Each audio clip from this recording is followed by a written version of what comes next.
Olá, bom dia, boa tarde ou boa noite, de acordo com o horário que você está nos assistindo. Hoje nós vamos tratar sobre a organização da administração pública. E a gente vai começar direto, não precisa de grandes introduções sobre o tema. A grande introdução é entender, partir do pressuposto do que a gente está tratando do Brasil, e o Brasil é uma república federativa. Por quê? A diferença entre federação, confederação, Estado unitário, ela pertence a algo de teoria geral do Estado, e nos concursos públicos é mencionado um pouquinho na matéria de direito constitucional, quando a gente está estudando a própria República Federativa, né, a República Federativa Brasileira. Por quê? Por que a gente trata disso? Porque é muito comum a confusão quando a gente está tratando da organização da administração com a organização, a própria organização política brasileira. Então vamos lá. Na federação, a gente precisa distinguir o Estado unitário, confederação e federação, né? O Estado unitário é o único ente que concentra todos os poderes.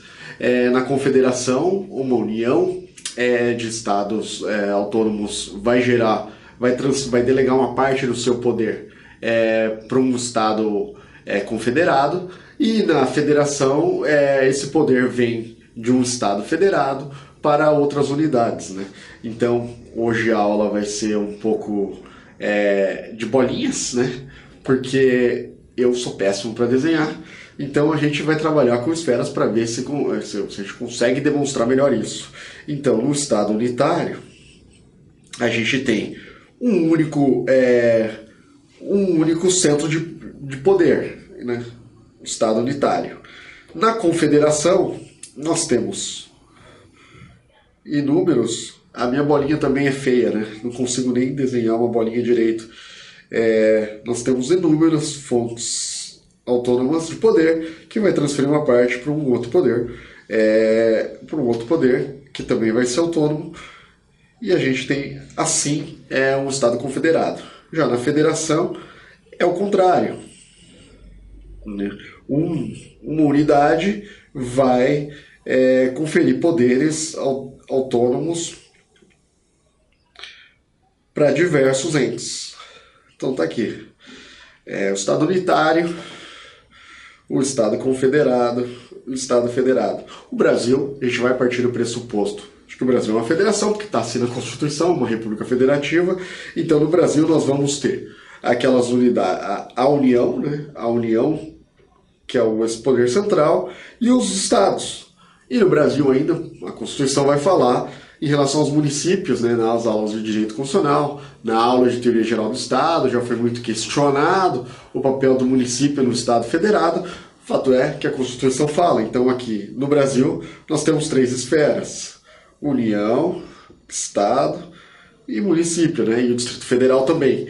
Tudo isso para a gente entender o quê? Que quando a gente está tratando da organização da administração pública, nós estamos tratando da organização de cada uma dessas esferas, seja ela o Estado, seja ela o município, aqui pequenininho, seja ela a União. Então a gente vai falar sobre a administração pública federal, a administração pública estadual, a administração pública municipal, a administração pública distrital, né, quando é do Distrito Federal, né? Não, deixar bem claro, quando a gente fala distrital, é Distrito Federal. Então a gente está falando sobre a organização de cada um desses entes federativos. A gente jamais pode confundir descentralização ou centralização com a organização política brasileira. Não é disso que o direito administrativo, na parte de organização da administração pública, trata. Isso é uma parte mais ligada ao direito constitucional. Então, quando a gente for trabalhar e falar sobre centralização, descentralização, desconcentração, não estamos falando sobre a organização política do Estado Federado Brasileiro. Nós estamos falando sobre a organização interna de cada ente. Então fica bem claro, mais uma vez, vamos repetir: a União vai ter administração pública federal, o Estado vai ter administração pública estadual, o município vai ter administração pública municipal. Quando agora, no próximo tópico, a gente for falar sobre a organização da administração pública, a gente está falando sobre a organização de cada um desses entes. A gente não menciona na União é desse jeito, no Estado. Por quê? Porque todos se submetem a mais ou menos a mesma estrutura. Então vamos lá. Administração pública como sujeito de direito. Nós vimos aqui, então, que cada um desses entes, eles são unidades autônomas.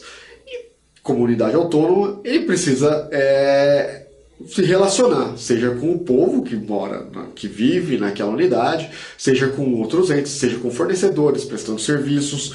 Como faz para a administração pública, né?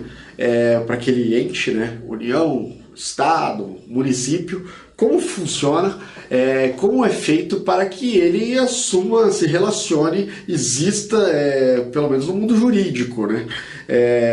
A gente vai ver então agora a administração pública como sujeito de direitos, né?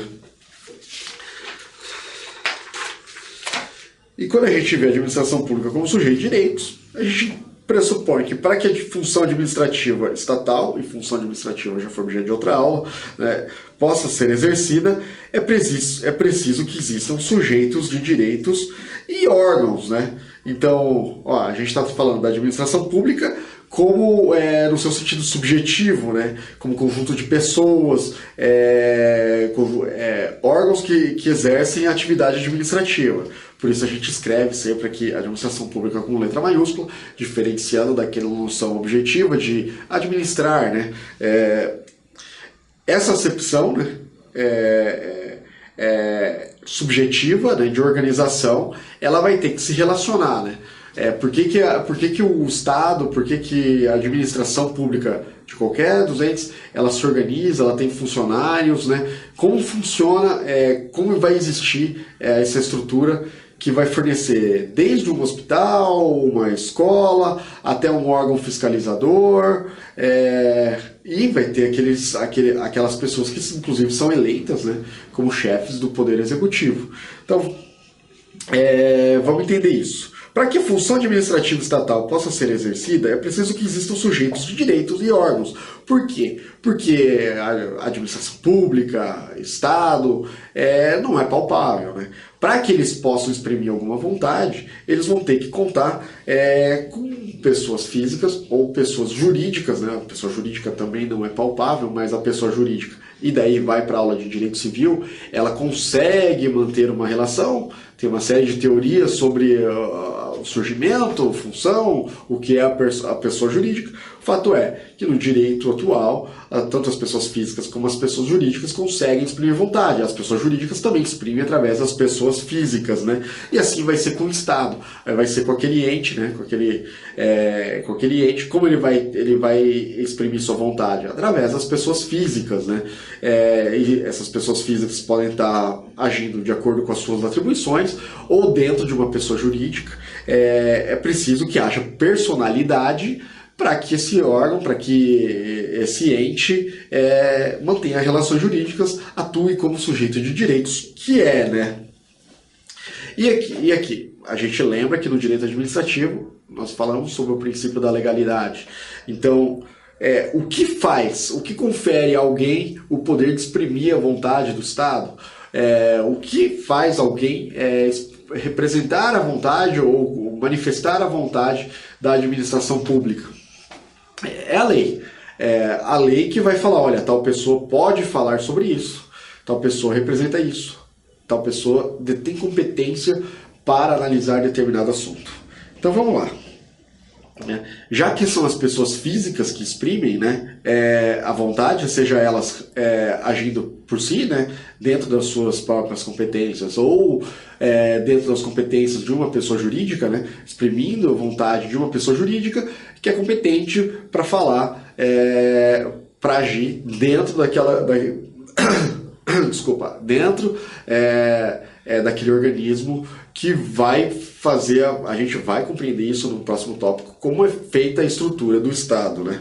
Então, a manifestação ela vai vir por um órgão, né? O órgão, portanto, é um espaço ideal criado por lei, falamos aqui do princípio da legalidade, em que uma ou mais pessoas físicas, né, pessoas físicas são investidas de competência para manifestar a vontade do Estado.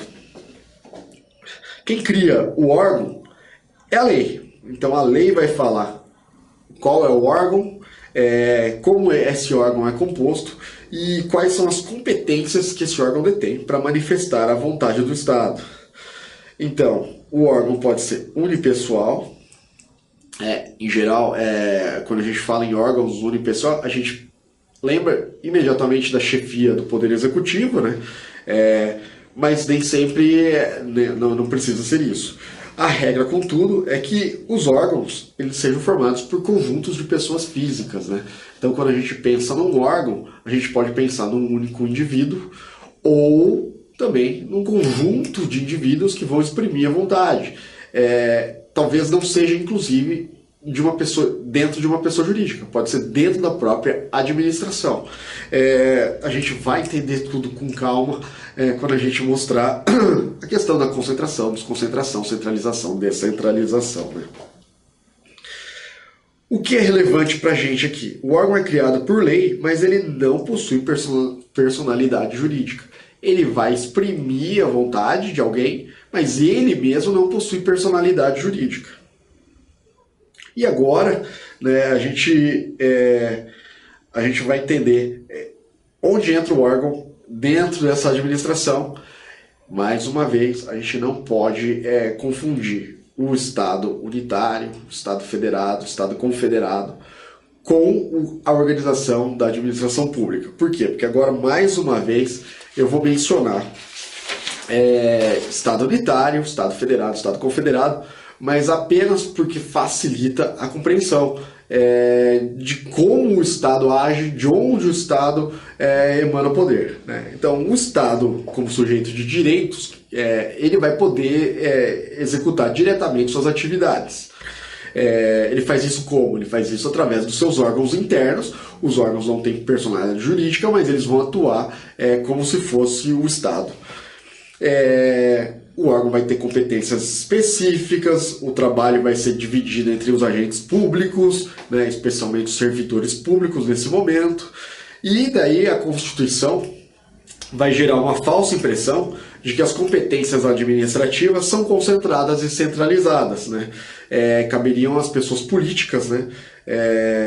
E as pessoas políticas, nas pessoas políticas, o poder, né, aparenta pertencer ao chefe do Poder Executivo, aparenta que é o presidente, o governador, o prefeito, que ele vai deter o poder para agir pela administração pública, federal, estadual, municipal, distrital.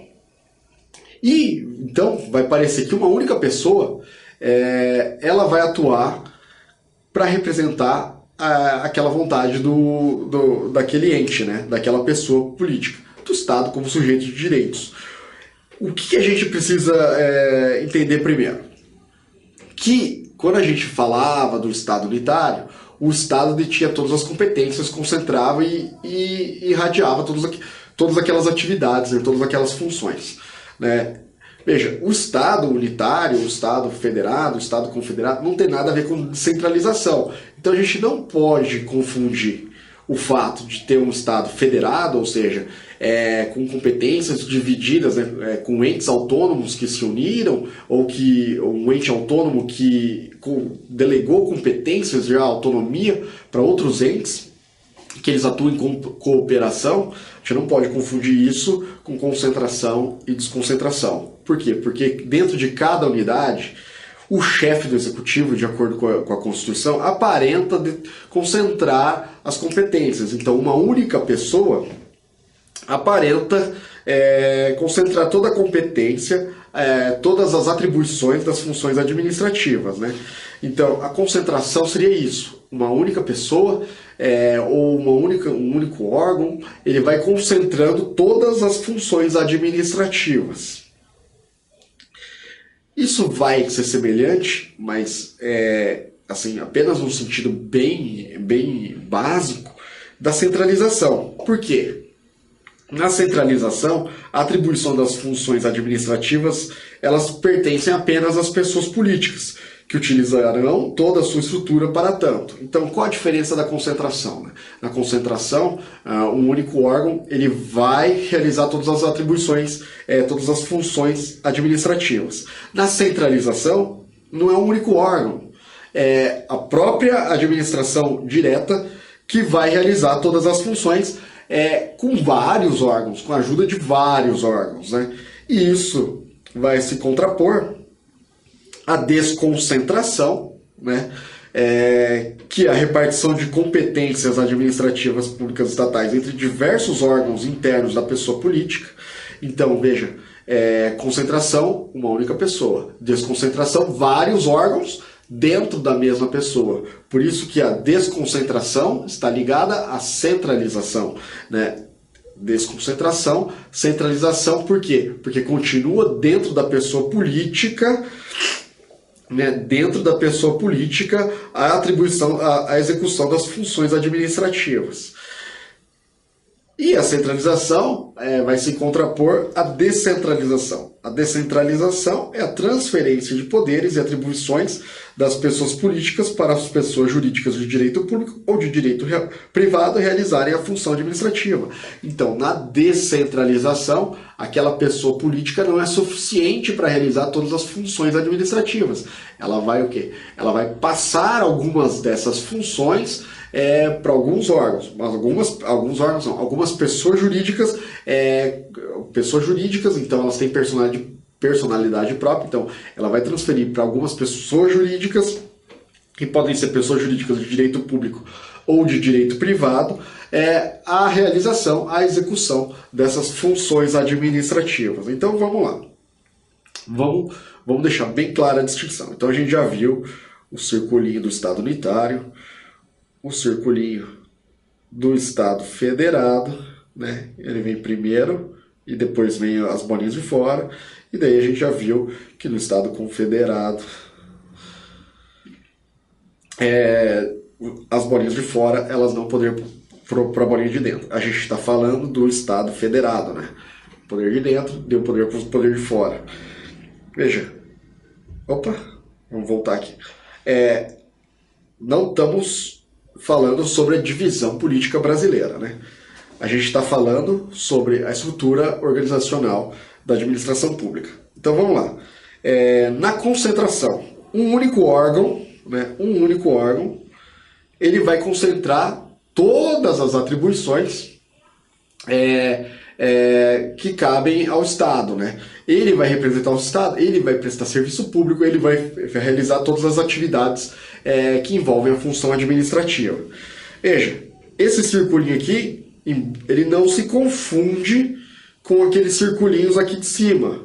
Esse circulinho aqui, ele não se confunde com esses circulinhos aqui de cima. Então, no Estado concentrado, o que predomina é um círculozinho aqui, que vai realizar todas as atividades, né? Ele vai realizar todas as atividades.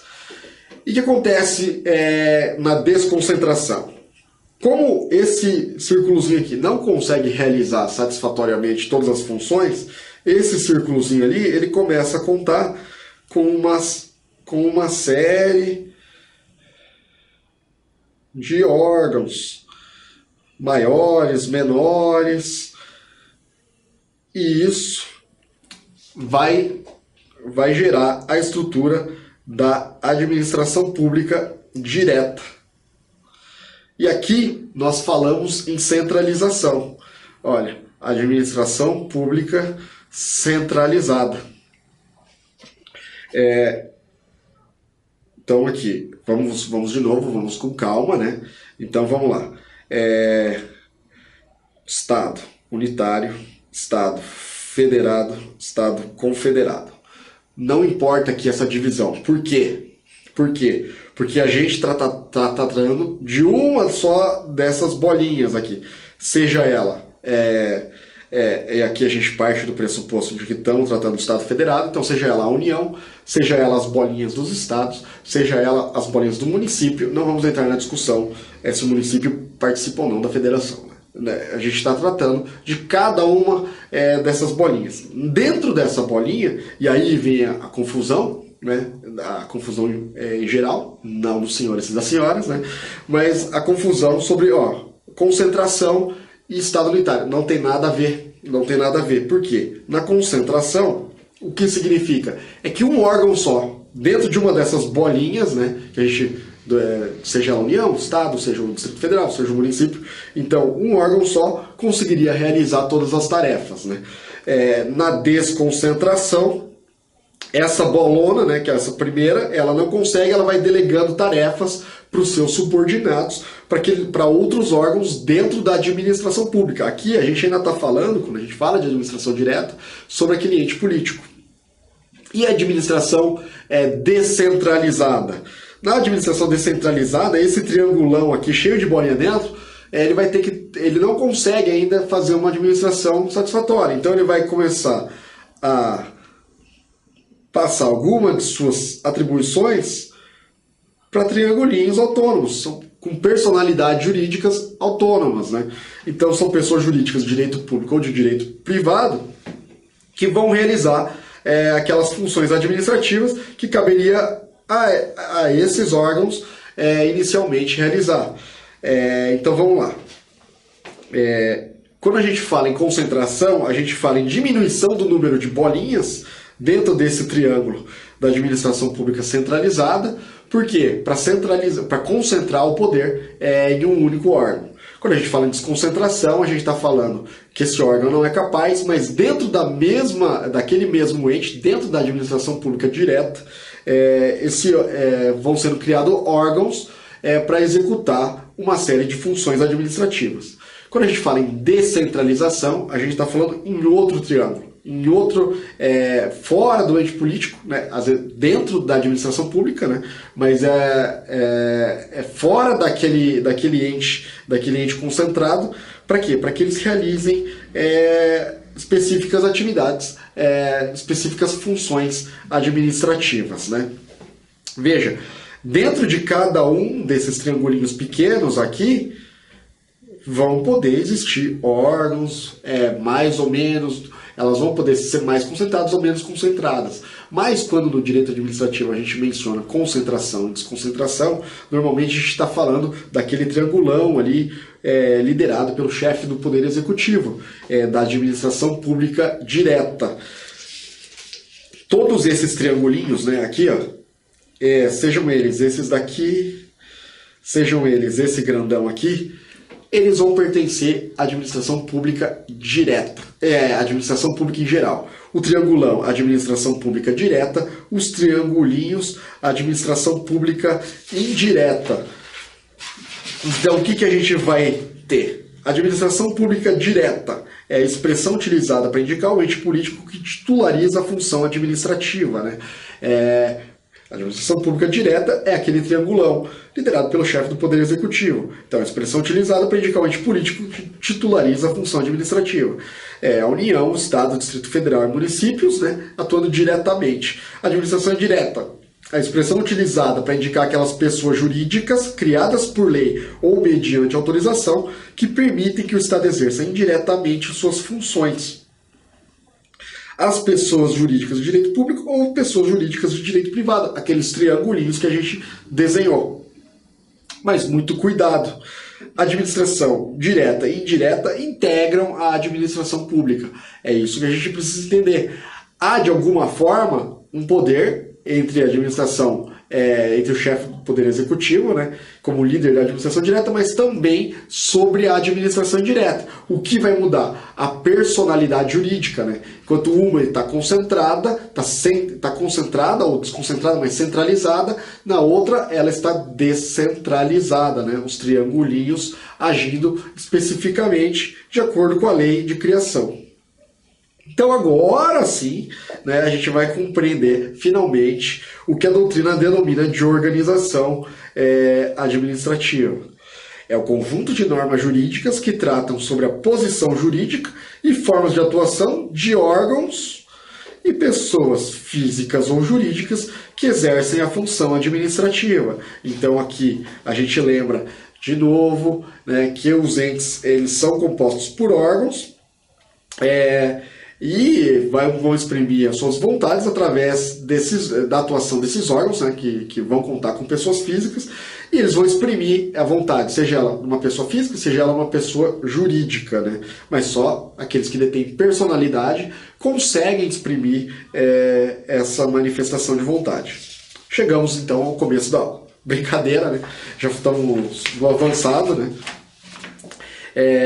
A gente vai agora entender de forma bem ampla como funciona a organização administrativa. Mas nesse primeiro momento a gente ainda menciona, né, que na organização administrativa existem muitas leis esparsas, né? A doutrina costuma mencionar o Decreto-Lei 200 de 67 como lei base. Ela realmente foi a lei a base, mas ela sofreu muitas alterações. Ela foi recepcionada como lei ordinária, mas são tantas alterações, tantos questionamentos sobre lei, se ela é uma lei federal ou nacional, em que parte ela é lei federal, em que parte ela é lei nacional. E a doutrina, por outro lado, inspirada nela ou mesmo antes dela, tratava dessa matéria de organização administrativa de forma independente ou dependente, né? Alguns autores mencionam muito ela, mas uma forma que foi criando uma estrutura, assim, uma compreensão de cada definição do que seria cada um dos entes mencionados nesse capítulo do direito administrativo, de forma um pouco separada da lei. Então se menciona a lei, mas também se menciona só a doutrina nisso. Para a gente, o que é importante? É importante compreender que a disciplina hoje é extremamente pulverizada na legislação.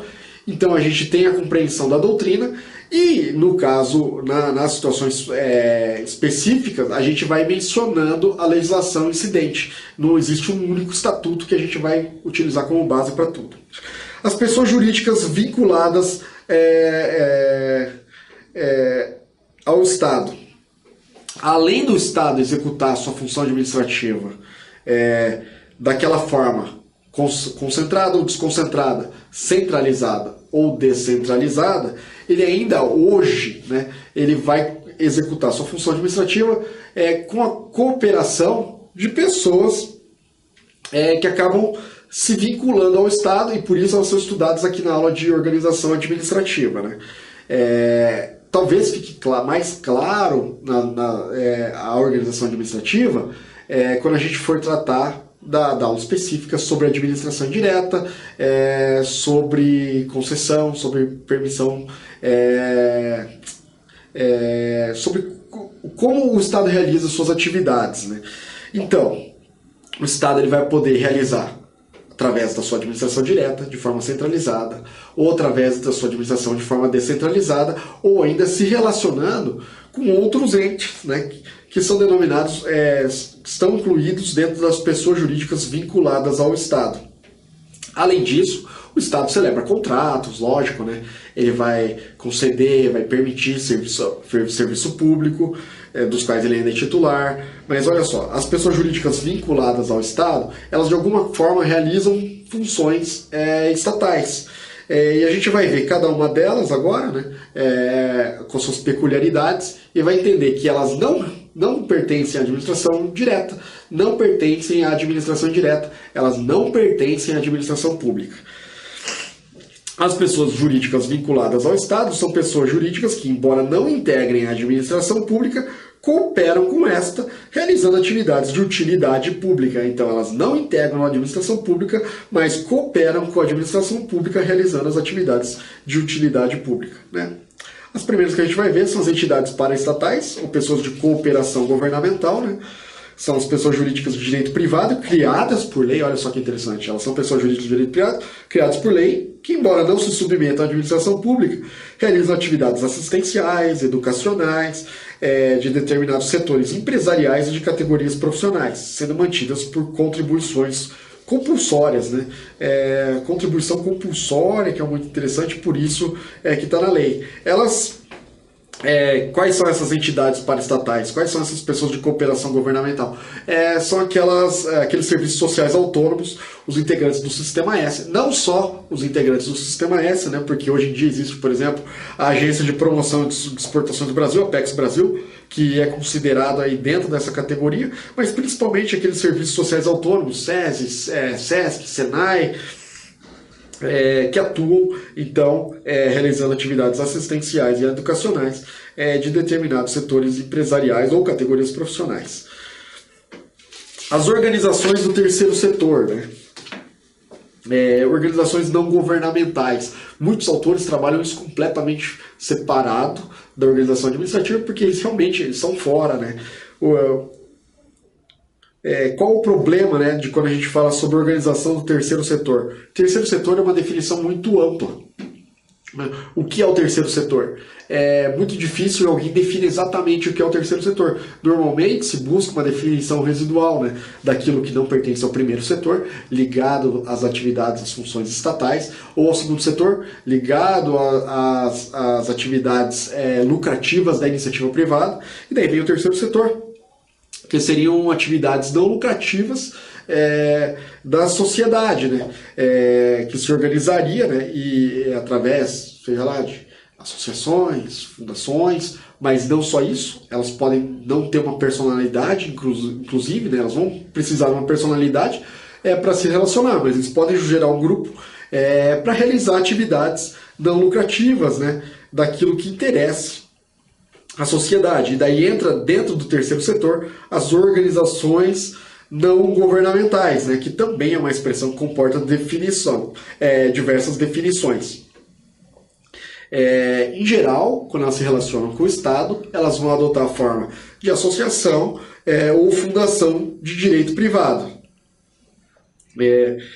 Veja, como ela se relaciona com o Estado? Diferentemente daquelas outras aqui, que são pessoas jurídicas criadas por lei, elas vão seguir as normas do direito privado e elas vão se relacionar através de um vínculo próprio, que a gente estudou, é objeto de uma aula específica de vínculos. Por quê? Pode ser através de parcerias, convênios, termos de fomento, termos de cooperação. Cada uma dessas entidades, dependendo do que elas vão cooperar com a administração, elas vão ter um vínculo diferente. Além disso, existem as organizações sociais previstas na Lei 9.637 de 98. Né? É uma qualificação dada à pessoa jurídica de direito privado sem finalidade lucrativa, que realiza atividades destinadas ao ensino, à pesquisa científica, ao desenvolvimento tecnológico, à proteção, à preservação do meio ambiente, à cultura e à saúde, que atendem os requisitos legais. Né? É uma qualificação daquelas pessoas jurídicas, né, que possuam, né, órgão de deliberação superior de direção, um conselho de administração e uma diretoria. A grande peculiaridade das organizações sociais é que o poder público possui representantes no seu conselho de administração. Então, a organização social, embora seja uma pessoa jurídica de direito privado sem finalidade lucrativa, ela contém a participação do poder público no conselho de administração. E daí, ela se relaciona com a administração através da celebração de contrato de gestão. Além disso, a gente fala sobre a organização da sociedade civil de interesse público, né? Que também é uma qualificação dada às pessoas jurídicas de direito privado sem fins lucrativos, constituídas em funcionamento há mais de 3 anos, cujos objetivos sociais possuem ao menos uma das finalidades previstas em leis. Né? Então, característica dela, preenchidos os requisitos legais, deve a entidade solicitar o reconhecimento, né, uma qualificação que exige o reconhecimento perante o Ministério da Justiça. E ela vai poder celebrar o termo de parceria. Veja, a Organização da Sociedade Civil de Interesse Público, né, o CIP, ela também não deixa de ser, ela pode ser uma ONG, ela pertence ao terceiro setor. Né? Organização da Sociedade Civil, prevista na Lei 13.019, né, mais abrangente, ela vai poder ser uma entidade privada sem fins lucrativos que não distribui de seus sócios resultados, sobras, excedentes operacionais, brutos ou líquidos, dividendos, isenções de participação de qualquer natureza, parcela do seu patrimônio, e que aplique integralmente, né, o resultado do exercício das suas atividades na consecução do respectivo objeto social, de forma imediata ou por meio da constituição de um fundo patrimonial ou fundo de reserva. Além disso, pode ser uma OSC, né? As sociedades cooperativas, né, que são integradas por pessoas em situação de risco ou vulnerabilidade pessoal ou social, as alcançadas por programas de ação de combate à pobreza e geração de trabalho e renda, as voltadas para fomento, educação, capacitação de trabalhadores rurais ou capacitação de agentes técnicos e extensão rural, e as capacitadas para a execução de atividades ou de projetos de interesse público e de cunho social. Também podem ser OSC as organizações religiosas que se dediquem a atividades ou a projetos de interesse público e de cunho social distintas das destinadas a fins exclusivamente religiosos. Então aí, para encerrar a aula, a gente vai de novo esclarecer que na organização da administração pública, para executar as suas funções administrativas, a administração, e daí a gente trata de administração pública, das esferas federal, né, estadual, municipal, distrital, elas podem agir de forma centralizada e na forma centralizada concentradamente ou desconcentradamente. Ela pode agir através, centralizando as suas funções, através de pessoas jurídicas de direito público ou de direito privado vinculadas ainda, que são ainda expressão da administração pública, e ainda vão existir essas outras entidades que têm um vínculo jurídico daí com a administração pública, seja ela direta ou indireta, para também cooperarem no exercício de funções administrativas, né? Esse vínculo pode ser legal, sistema S, ou ele pode ser um vínculo de natureza contratual em sentido amplo, né, como das organizações do terceiro setor, OSC, OCIP, organização social. Tudo isso vai ficar claro, forma da principalmente a administração direta e a indireta, né, o centralizado e o descentralizado, na aula específica sobre a administração indireta. Espero que os senhores nos acompanhem na próxima aula também. Muito obrigado e até a próxima.